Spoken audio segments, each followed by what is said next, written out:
Don't throw the walkie-talkie. Oh, was it that predictable? I already know they threw it, and I'm not even up there. It's so much more fun to be on this side of it. And to make sure Mac doesn't die in his own grave, he's going to be wearing this wristband that directly tells us his heart rate and vitals. And no, it does not give him any way of knowing what time it is. Basically, I need to figure out how to keep track of the time. So here's my strategy. I could try to stay awake for 2 hours, sleep for 10 hours, and then I would be halfway done with the challenge, and I could just do that twice, and then I'd be good.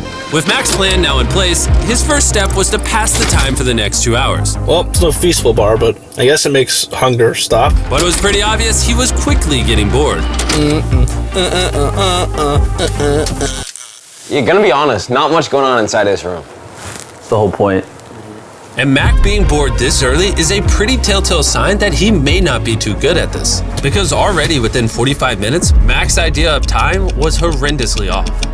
I think it's been about 2 hours. I'm gonna try to get about 10 hours of sleep, which should put me at the halfway mark.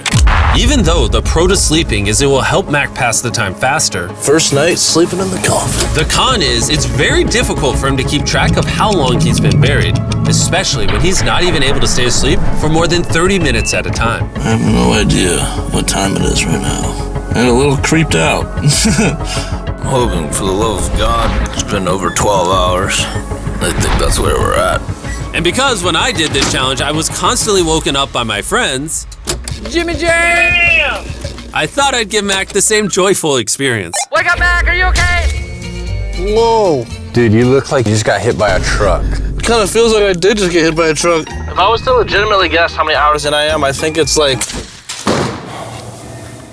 The longer Mac stayed in the coffin, the less he seemed to know what time it was.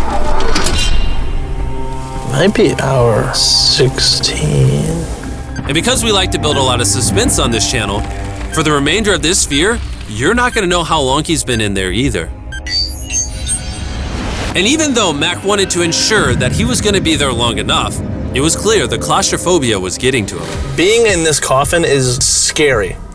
Like, that, and the longer I'm in here, the worse I feel. It's a crazy feeling. But eventually, when we saw Mac begin to grab that rope, we knew he was thinking about ringing that bell.